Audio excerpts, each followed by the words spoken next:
All right. All right, guys, welcome to the Love Rising podcast. This month, we are all about the boundaries. We are talking about what they are, specific types of boundaries, and last time we kind of briefed you on what to expect today. So, we're going to be really talking all about how to implement those boundaries. So, put them into practice, exercise them, prioritize them, give you a little bit more clear understanding of some good areas that we generally see the boundaries in our life, because it's important. And you guys, if you listen to our boundary talk with artist Nicole Ray, it was all about how we truly do have boundaries. Even when you feel like you don't have boundaries, we do. So recognizing those, and then also recognizing where you want them to be. So we're going to go through that, how to prioritize them, how to put pen to paper. We're going to give you kind of our 4 areas of boundaries that we generally see. And then we're also going to give you something to practice so that you can take this into your real life, put it into practice, and start to create those boundaries that you really want to see. So this one is really going to be about prioritizing and practicing. Yeah.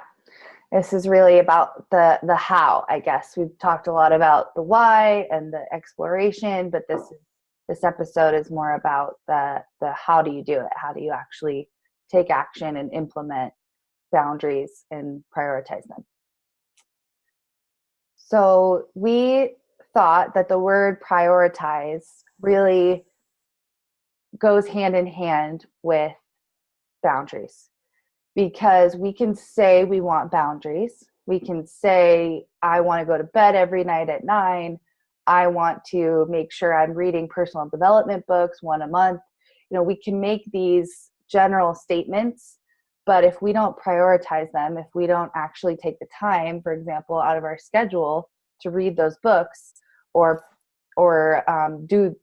maybe we want to have boundaries around the way people talk to us, and we just keep letting them talk to us like that, then we're not actually setting those boundaries, right? So we have to prioritize these boundaries, and we're going to talk about how to do that. And one thing that I've noticed is this world, this culture, we have a lot of things. We're all very busy. We have a lot of things vying for our attention. We have our phones, we have Facebook, we have Instagram, we have TV, we have other people, we have our jobs. And so we have all of these distractions constantly coming at us. And we also have a lot of hats, especially as women who have careers, who might have kids, who might have partners. We have a lot of responsibilities, so to speak. And of course, we all want to do the best we can, and we want to be that superwoman, of course. So a lot of times we end up with a lot more on our plate than we could possibly handle. We want to have good friendships. We want to have good relationships. We want to have a great body. We want to eat really clean all the time. We want to get 9 hours of sleep. We also want to be a great mom. We want to have lots of money and success and materials. And it's like, we can't do all of that all the time. It's just not humanly possible. We are humans. We are flawed. We have 24 hours in a day. So the way that we start to create boundaries, and also how we can, let's say, cure overwhelm, is through prioritization. So even if there's 10 things you want to do, figuring out in your own way, and we'll talk about a way to do this, but a way to narrow things down, a way to get really good at putting stuff on the chopping block and letting it go. Because, we can kind of say we don't want that, but then we find ourselves trying to do it again, so we need to be able to say, I'm going to focus on this, and I'm going to let the rest go for now. Doesn't mean we can't come back and reevaluate later. So eliminating overwhelm is something that I see when we talk about getting from point A to point B, from making changes in our life. When we talk about transformation, personal development, overwhelm is something that I see as a stumbling block, you could say, or as a stepping stone, right? As an opportunity.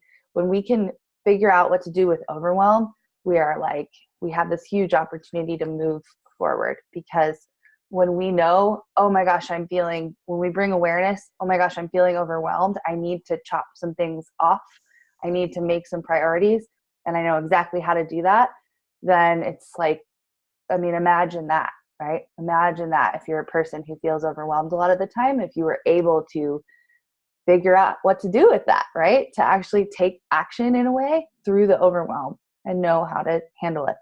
And through prioritization and boundary setting is how we're going to do that. I just want to say a few things. First of all, I hope that you guys listening realize that, like, when we go through some of these podcasts, I like all the feels, because I'm going through it too. And like, these land on such a perfect time. And I don't know if you guys ever listen to a podcast and you're like, oh, this podcast just came to me at the right time. I'm so needing this, or this is what I'm needing to hear. But I just love when that happens. But one thing that Claire and I were talking a little bit about how for her, and we all deal with overwhelm in such different ways, but for her, it doesn't faze her quite as much, but she sees it with a lot of her clients. For me, overwhelm gets me very emotional. And I experience it quite a bit. For me, oils have helped a lot with that, particularly balance and frankincense. But one thing that I have to continually remind myself, and Clara touched on this, is that there it is. I can smell it through the computer. I have it on right now. Is that balance, or what is that? Bergamot? Bergamot, yep. Mm-hmm. And that's the oil of self-love, of self-love. course. Perfect. So what I wanted to mention was that when it comes to that chopping block idea that Clara mentioned, I had never really been exposed to that idea and the okayness of the chopping block until Clara approached me about some things around our podcast, probably about a year ago. You just finished your 60-day, 30-day. You were doing where were you? The meditation place. Oh, right? In India? Yes. Yeah. Mm-hmm. And so you had really gone through a lot of this of, okay, putting stuff on the chopping block and being okay with letting go of some stuff. For me, that seems scary, and maybe some people can relate to this because I fear that I can never take that on again. But that's not the truth. You can always revisit that idea. You just put it in a little special space. Maybe you have a jar or a drawer or something, and you put that idea away for now. Or I like to get it up and out and put it away for the time being. I can always come back to it.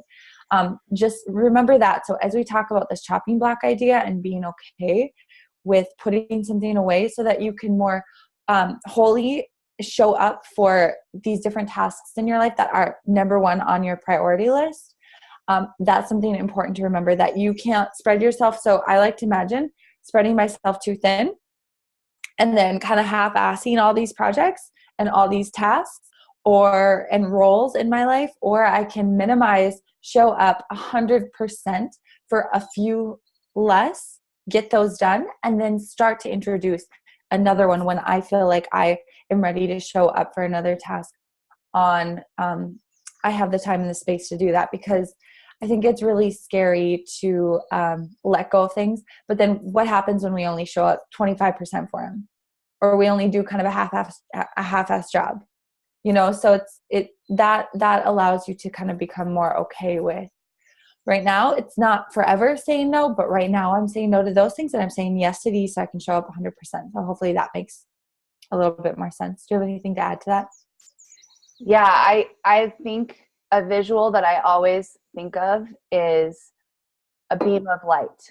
I have, this ability to like if you imagine, like, all my power is a beam of light coming out of my chest. And if I'm doing a lot, like if I feel like I'm kind of juggling, then this beam of light gets really scattered. Like there's like a little sliver here and a little sliver there and a little sliver there. And it helps me to visualize, like, where is this, the most power I have. I want it to go towards what, right? And I don't know if that'll resonate with everyone, but it helps me visualize kind of where the light is pulling me, and also to rationalize why we can't do 1,000 things, because then we have it's like there's no energy going into it. And that's exactly what you were saying. It's like, I'm going to half-ass all these things instead of full ass, like a few things, And we like both cheeks. We like the whole ass. I want the whole ass when I'm really moving into something. But a book called Essentialism is like, it changed my life, the way I look, and it's short and it's sweet.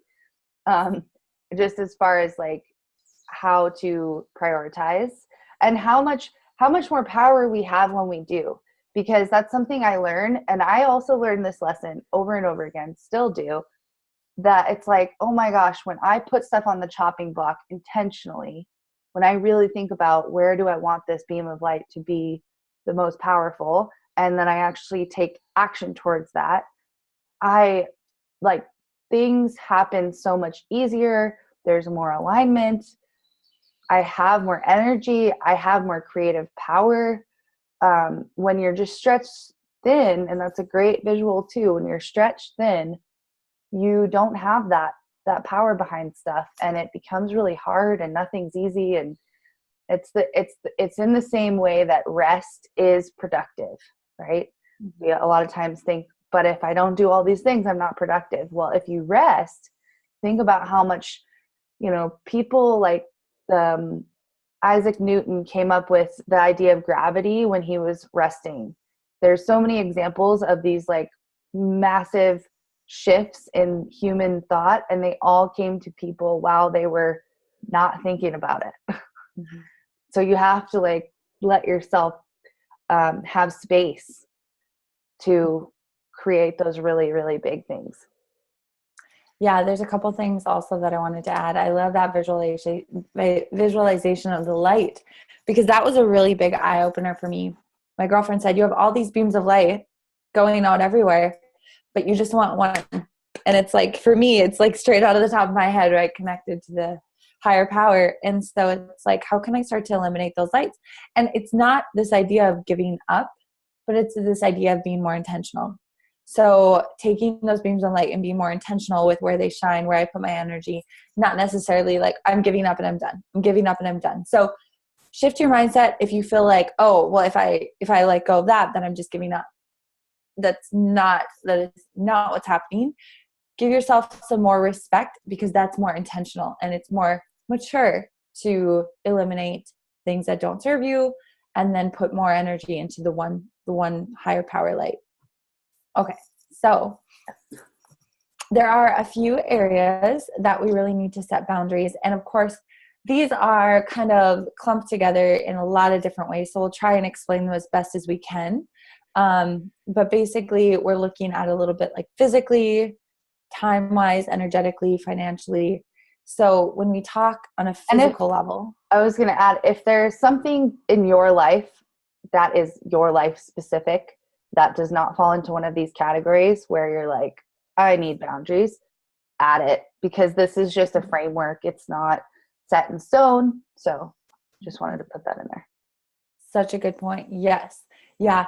And that's just it. This is starting to get those wheels turning, get you thinking, okay, where are my boundaries? Do you have them? We all have them, but we just need to be specific and, again, intentional. So we're going to kind of throw around some stuff, but physically, so when we're looking at a physical boundary, there's quite a few ways this can go, but really we're looking at where are we presently in our present body. So physically, so being, having boundaries around even our things, having boundaries around our environment, having boundaries around, so one example also is, well, for me, I don't eat gluten. That's kind of a boundary for me. Yes, sometimes I step over it, but that's very intentional. I know when and why and what I'm doing.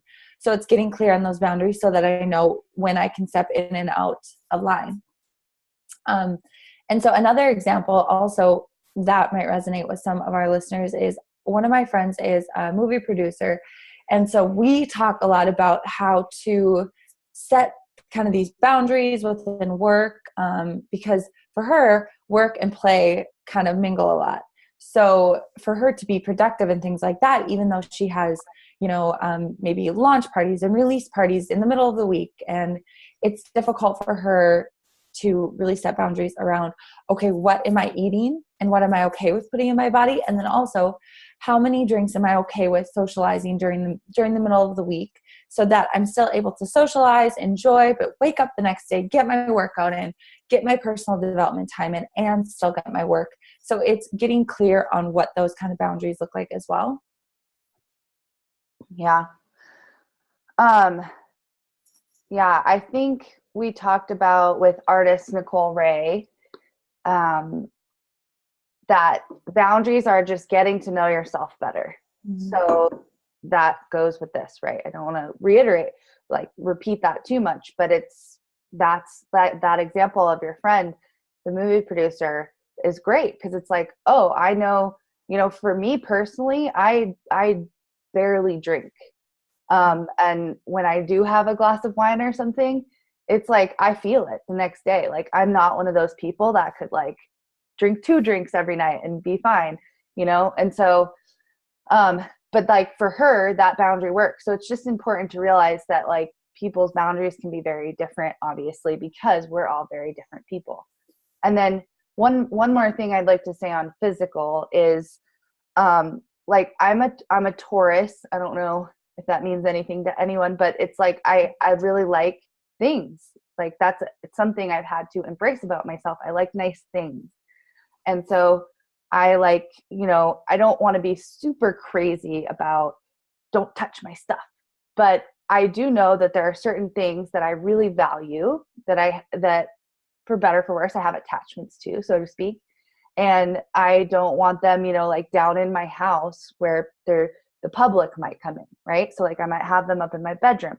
I'm kind of weird about my bedroom. I want it to be very sacred and calming and peaceful. And so I don't always let people into my bedroom. If people come over, it's not like we kind of close it and people don't go in there. I think that's pretty normal.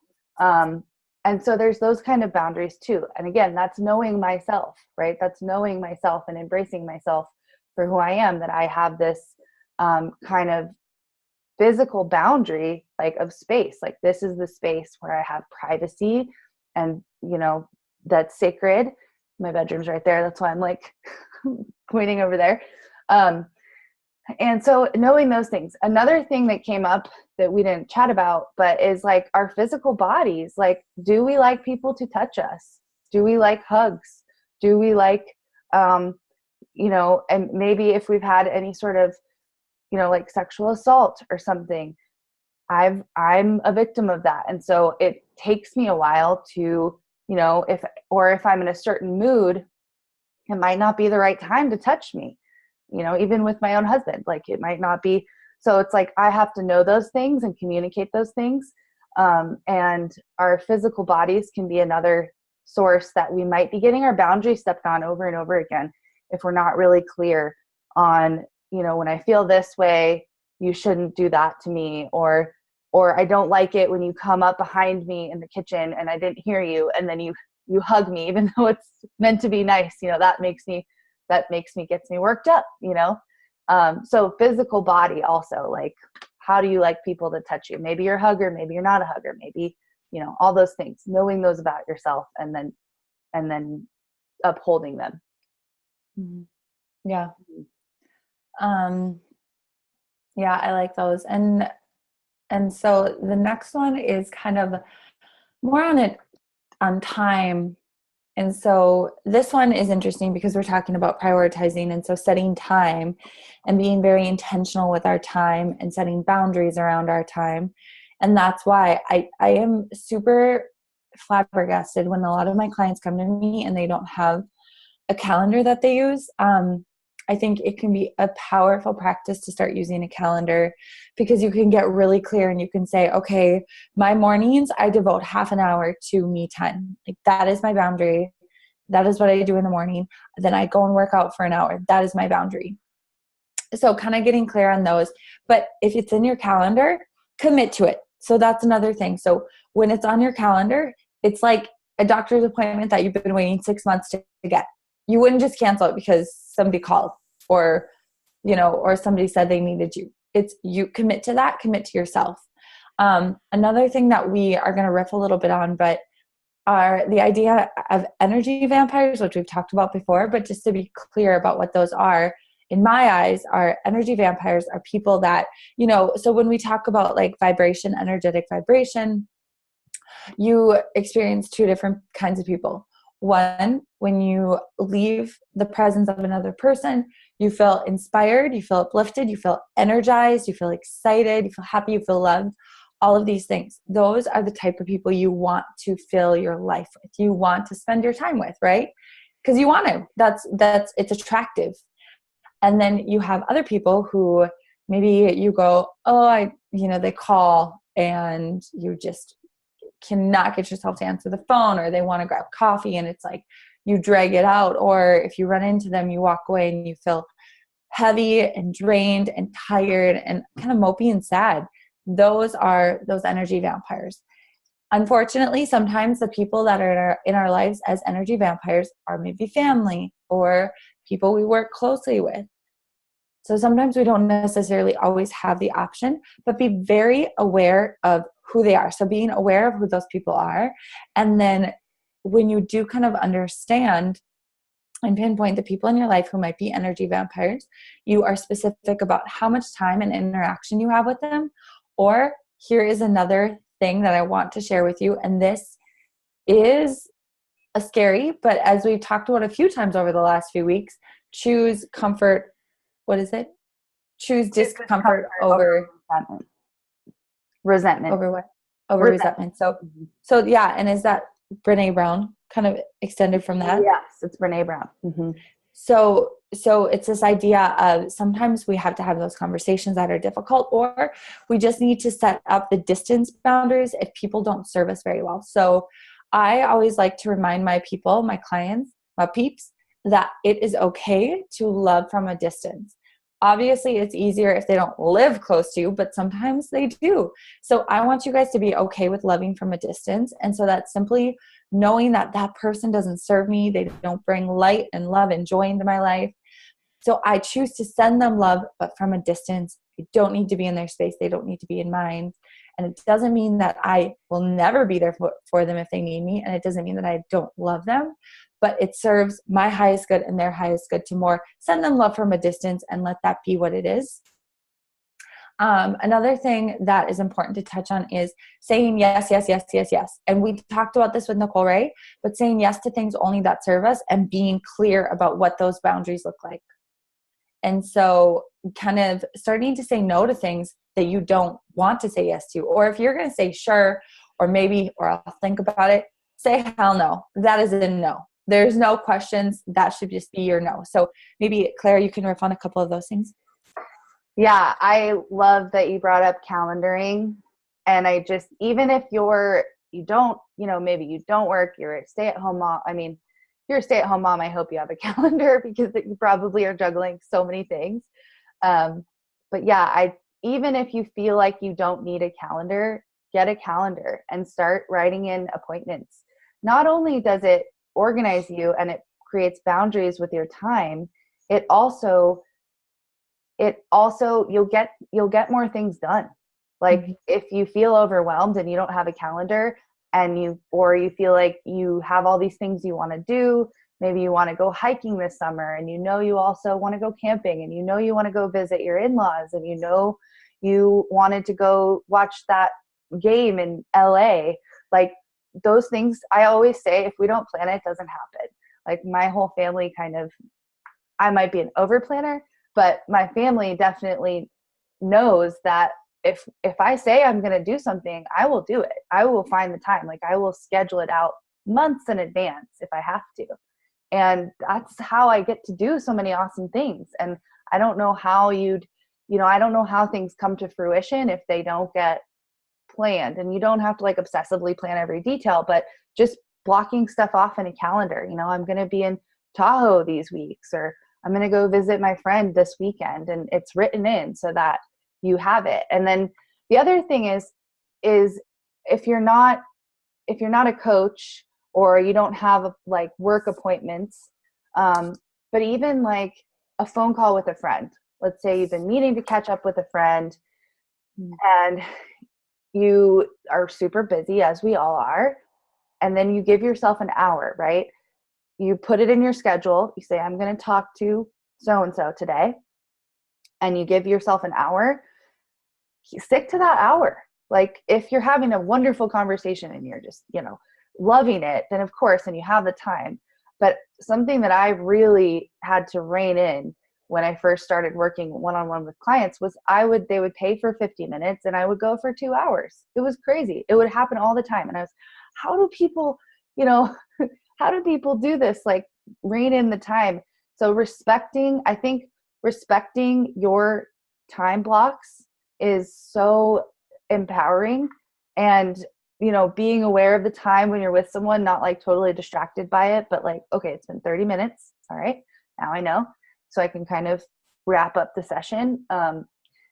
Anyway, so respecting the amount of time that you have set aside and then really sticking to whatever that time is. If it's a 30-minute phone call, it's a 30-minute phone call. If it's an hour-long appointment, it's an hour-long appointment. And you stick to that. And everyone else respects that as well, because people don't want to be, I think in a lot of ways, my clients, you would think, oh, they got like extra, but in some ways they also had, only an hour. Like it wasn't very respectful to them to go that long, even though they were going that long. Anyway, so I've had a lot of issues with time boundaries.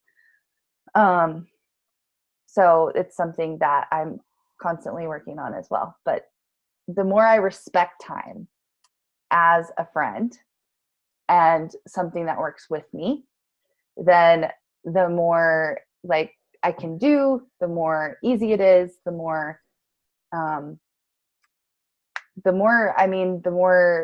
flow I feel like I have in my day, which is an interesting concept. It's like structure and flow don't normally go together, but I can flow a lot more within structure. If that makes sense.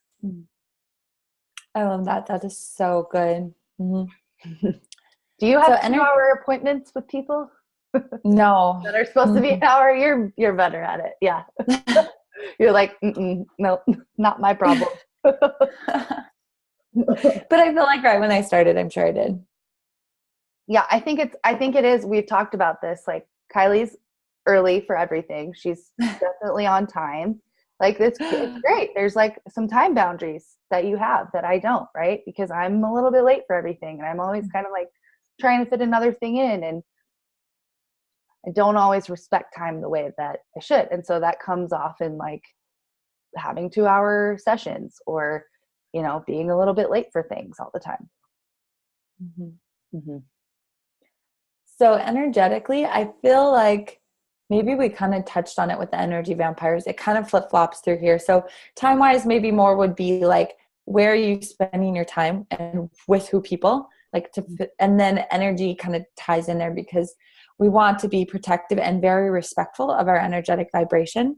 And that's where we start to recognize. And this is just being mindful and being present with ourselves, of saying, okay, how do I feel after I listen to this podcast? I feel really, really good. Okay, well, that's a great time to be putting your energy and your time into. Whereas, maybe you go over to Susie Q's house and you leave feeling like you need to go to sleep because you feel so drained.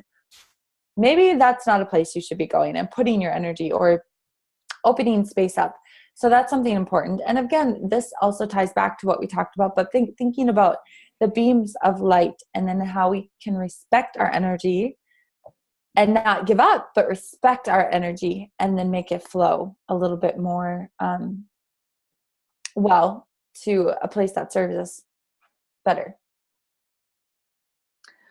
Yes. I always say energy in before energy out. That is a tenet of mine. So every morning, even though you might want to look at your phone, you might want to get on your email, that's very energy out work, right? That's putting your energy and your focus out onto the world. Mm-hmm. And energy in is putting your focus into your heart, into yourself. And so that's something that's like, for example, a boundary of mine. energetically is that no matter what the day, no matter what I have to do, always energy in before energy out. And that, to me, that looks like a morning practice, meditation practice. It varies a lot. I have a lot of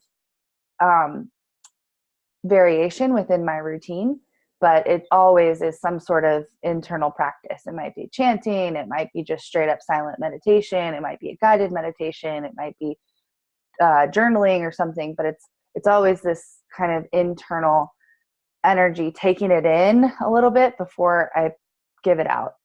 And I think that we could all benefit from that so much. It makes me come from a fuller place. You know, every morning I've filled myself up so I can give, right? It's not about being selfish. It's not about hoarding energy. It's about so that I can be a better human and give solidly, right? And give what I need to give throughout the day. So for me, that's like an energetic boundary that I really, really follow. And I do think that I want to say this as a caveat. I think that as human beings, we are humans, we are flawed, we are all those things, but we also are this amazing interim piece between the spiritual and the physical world. We are both human and divine. And when we bring those two together is when we experience bliss, right? It's when we experience the alignment, the enlightenment, whatever, is when we are both human and divine at the same time. And so what that means is that we are capable of transmuting energy. We are literally transmutation devices. We can take an energy that's dark and awful and gross and put out blessing. Like, we can do that in our magical, divine, and human form. That being said, we have to be in a really good place. We have to be grounded. We have to be taking care of ourselves. We have to have our mind. We have to have a good relationship with our mind, because our mind is going to spin out a lot of times if someone's putting a lot of darkness on us. But to remember that in any situation, energetically, you always have the power to breathe in darkness and put out light, to transmute dark energy into blessing. We have that ability as human beings. It's literally our only job. That's literally all we're here for, is to give love. And obviously we can't do that all the time. We are human, and that we have issues, and we have heaviness, and we have dark clouds we're working through. But I just want to say that as an energetic level, that we have the ability to transmute whatever gets put in our path. And it takes practice, and it takes intention, and it takes consciousness, but we can do that. So that's so powerful. But also put up boundaries around people that energetically drain you. That's totally okay too. I guess it's just kind of like a paradox of something that I wanted to point out. Yeah, just being aware and conscious and intentional. Yes, exactly. Mm-hmm. Yeah. Mm-hmm.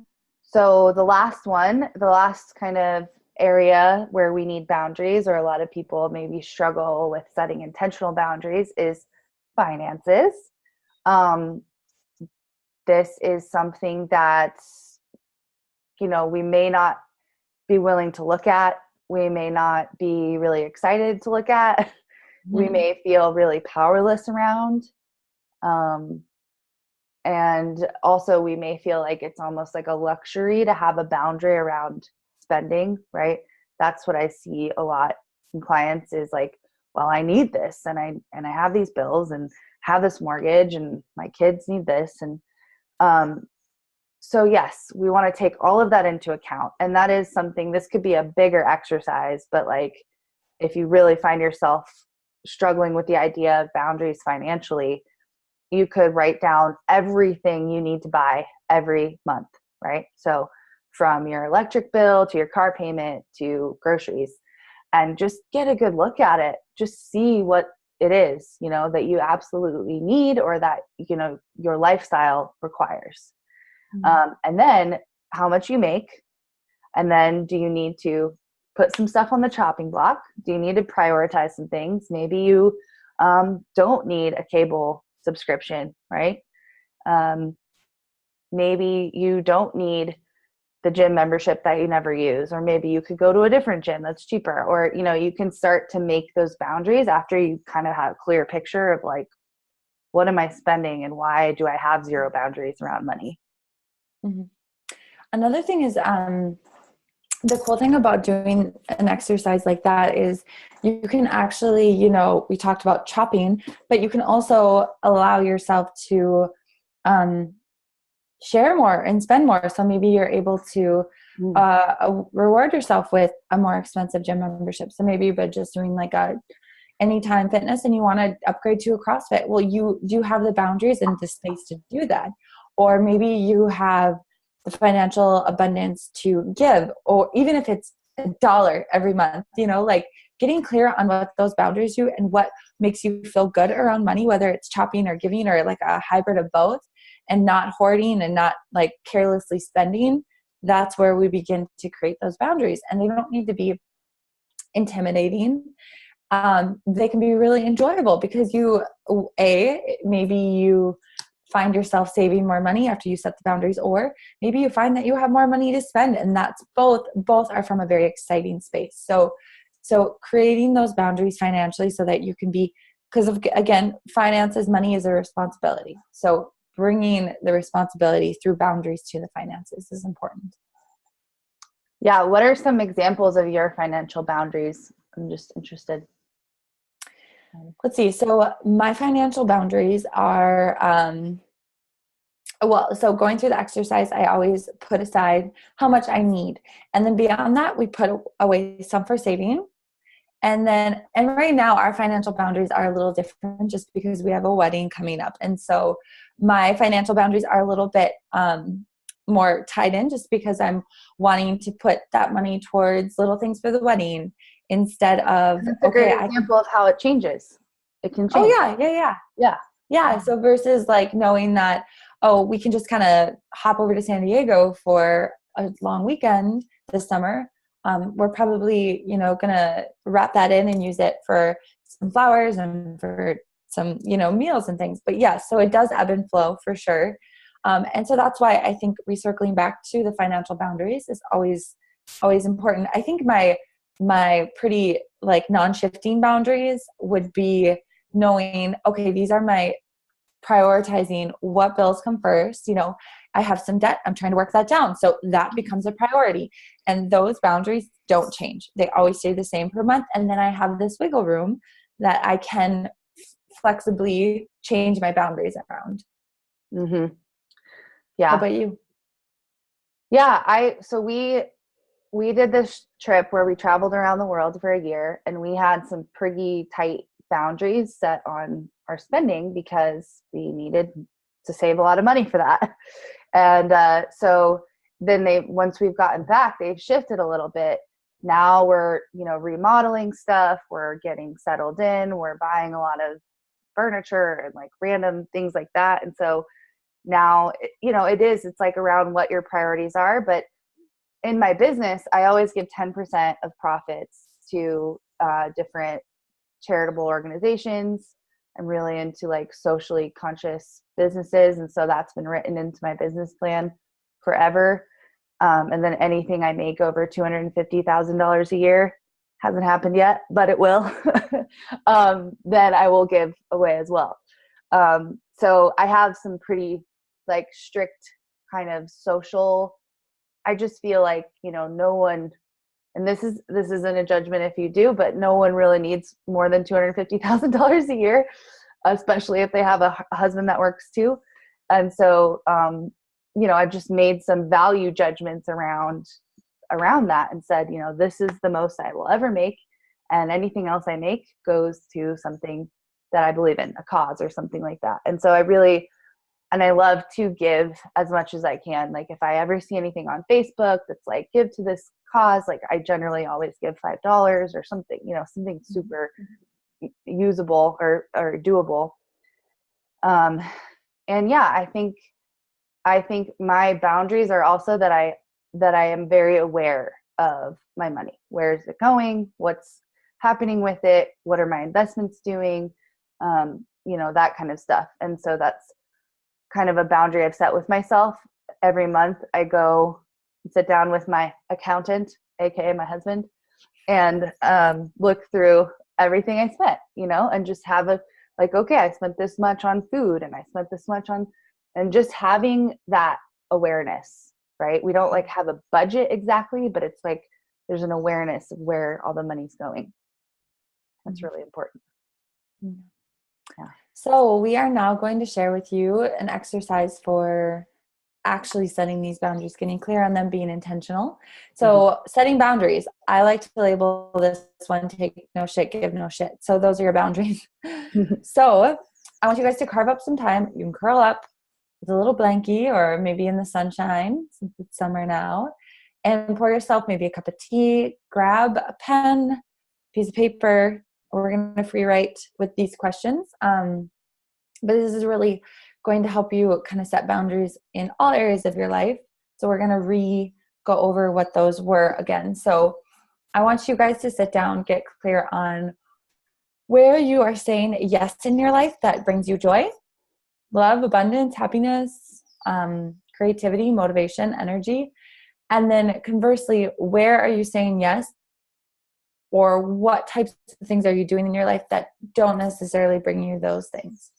Okay, so just start free writing. What comes up for you? After you free write, I want you guys to notice, look back and write out, okay, physically, when I look back at those, where are my physical boundaries either being crossed in not a good way, or where am I respecting them? Same with time, same with energetically, and then financially. So where can I kind of hone it in and get a little bit more clear, set those boundaries, and then where am I doing a good job? So it's very good. This isn't all going to be like, oh, I have no boundaries, because you do. You absolutely do. Listen to our podcast with artist Nicole Ray. You have them right now.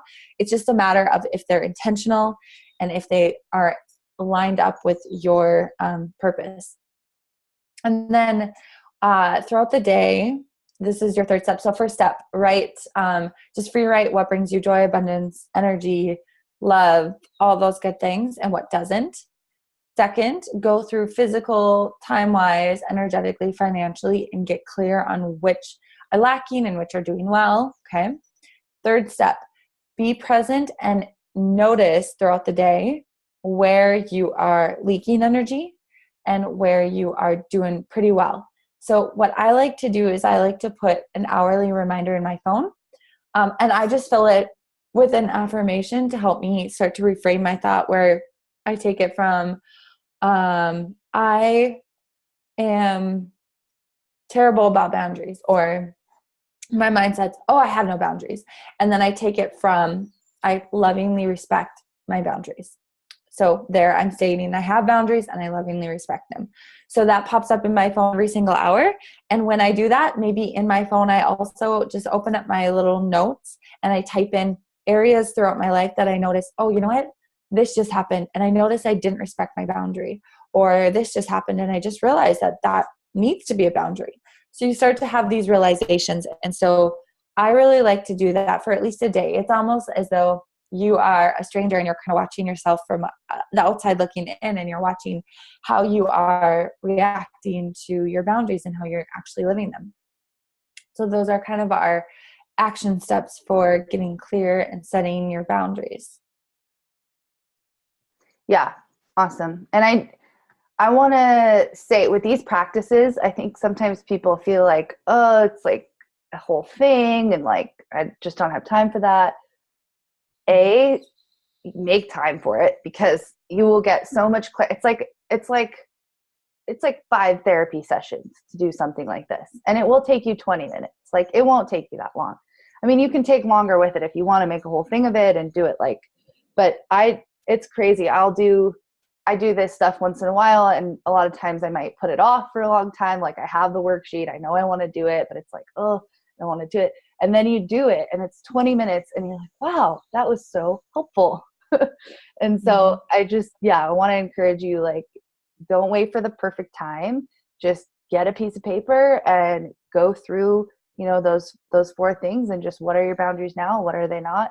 And what do I want them to look like? And it's incredible how much wisdom we already have inside of ourselves if we just take the time and use a different modality like writing instead of just thinking, because we think all day. But if there's something different about putting pen to paper and like asking yourself these questions in a way that's more open and less judgmental, and just write it down, and it is so helpful. Mm-hmm. Yeah, so that kind of wraps up our practicing prioritizing boundaries. We hope you guys found it really insightful and helpful, and we're excited to hear from you. If you are in the gathering, please go to our Facebook page, our private Facebook page.